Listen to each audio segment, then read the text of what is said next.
Di sini akan kami bawa, Pak. Ya. Ada 2 tersangka. Betul. Siapa saja Jadi mereka ini? mereka akan melakukan suatu kegiatan yang fungsinya supaya masyarakat juga mengetahui bahwa begitu cepatnya mereka melakukan kegiatan ini, dan kegiatan ini lebih kepada supaya kita mengantisipasi baik itu masyarakat maupun dan juga pemirsa Metro TV untuk ya, dapat melihat apa saja celah yang mereka gunakan. Oke, Pak, bisa dicoba sekarang dan saya akan menghitung waktu yang mereka gunakan dengan stopwatch. Oke, mulai. Ya, mulai.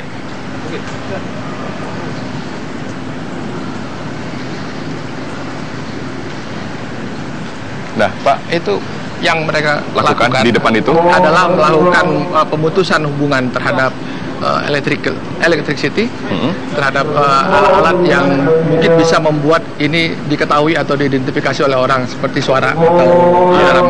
Jadi mereka memutus itu. Lalu yang dikerjakan oleh tersangka ini, itu pintu terkunci tadinya ya, terkunci tadinya. Terkunci tadi. Lalu mereka mencabut. Mereka melakukan kegiatan, itu yang mereka lakukan adalah mengamankan atau mencoba untuk mengidentifikasi apa-apa yang akan mereka lakukan untuk membuat ini kendaraan ini bisa jalan. Nah, daerah mana saja, Pak, yang menjadi incaran mereka di wilayah Jakarta? Mereka memilih tempat-tempat yang tidak terawasi dan tempat-tempat yang banyak kendaraan-kendaraan yang terparkir di pinggir jalan. Jadi mereka mengatur waktu, tempat, dan sasaran. Untuk mereka mengatur waktu, mereka memilih waktu yang kebanyakan orang tidak ada, seperti waktu-waktu hari libur, atau waktu dengan keadaan seperti sekarang hujan. Karena masyarakat rata-rata hujan tidak ada di jalan. Dan mereka sudah berhasil. 1 menit. 1 menit waktu yang dibutuhkan mereka. 1 menit 25 detik. Dan mungkin mereka lebih cepat lagi dari itu. Mereka sudah dapat menjalankan mobil seperti ini. Wow. Benar-benar sudah terbukti.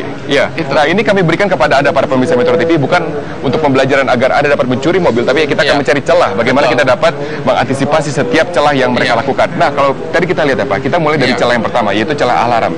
Mereka potong alarm. Jadi bagaimana cara mengantisipasi itu? Alarm yang ada, yang mungkin itu dari pabrikan, itu mereka bisa baca dari saluran pengeras suara. Mereka putus itu saluran pengeras suara, kemudian setelah mereka putus, itu kendaraan sudah tidak bisa, walaupun bunyi, tapi tidak bisa mengeluarkan suara. Jadi alarm tetap berfungsi. Tidak bisa ya?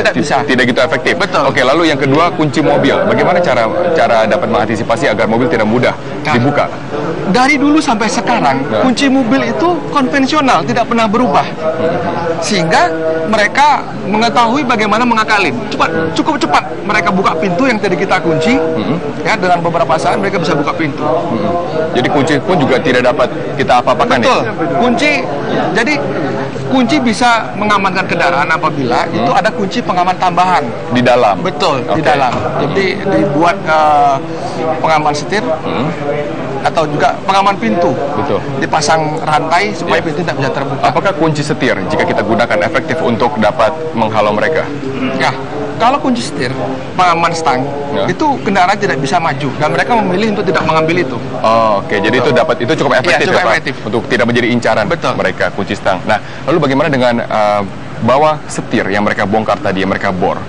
Bisa kita apakan itu? Jadi untuk masalah kunci untuk menghidupkan kendaraan itu sasaran mereka untuk bisa menghidupkan kendaraan. Jadi solusinya adalah cari atau pergunakan alat tambahan untuk bisa memutus supaya kendaraan itu tidak bisa hidup. Seperti double alarm. Jadi alarm di bawah itu harus ada seperti knop kecil, tombol kecil, rahasia yang bisa kendaraan itu tidak bisa dihidupkan. Nah, kenapa, Pak, mobil ini menjadi begitu mudah dan juga menjadi target yang sangat empuk bagi mereka? Apakah mobil ini saja atau juga termasuk mobil lain dalam kategori low MPV? Di sini, Pak, boleh? Kendaraan ini sangat mudah didapat. Dicuri? Didapat di tempat umum. Karena sebagian besar masyarakat favorit dengan kendaraan ini. Yang kedua, bahwa ada demand, ada kebutuhan lain yang kalau misalnya mereka dapat, mereka palsukan surat-suratnya, mereka bisa dengan mudah menjual kembali kendaraan ini. Ini sehingga jadi favorit. Kalau kendaraan-kendaraan merek lain, misalnya merek Eropa atau apa, itu jarang sekali peminatnya. Susah mereka untuk menjualnya kembali. Kalau mereka susah untuk menjual, sangat mudah untuk terdeteksi sama iya, kita. Betul. Di mana ada demand, pasti di situ ada supply. Nah, sebelum kita berbicara mengenai penada yang mereka lempar barangnya, dan ini laku seharga 10 hingga 20 juta rupiah per mobil. Nah, kita akan berbicara mengenai skema yang mereka kerjakan. Bagaimana perencanaan mereka untuk mengincar sebuah mobil? Apakah ada tim survei yang pergi terlebih dahulu? Karena ini organized crime ya, mereka terorganisir. Mereka ada peran masing-masing. Ada peran yang membuka pintu, ada peran yang bisa menghidupkan mesin, ada peran yang bisa mengatasi alarm, dan ada peran yang tugasnya adalah untuk menghilangkan GPS. Jadi berapa orang dalam satu tim? Satu tim ini ada 7 orang. Dan itu mereka bekerja secara bersamaan pada saat mencuri mobil. Mereka saling mengantisipasi, dan peran itu mereka ciptakan sendiri. Di mana di sini ada ketua kelompoknya yang sudah berpengalaman. Dan itu adalah residivis. Betul. Pak Ades ditahan di sana.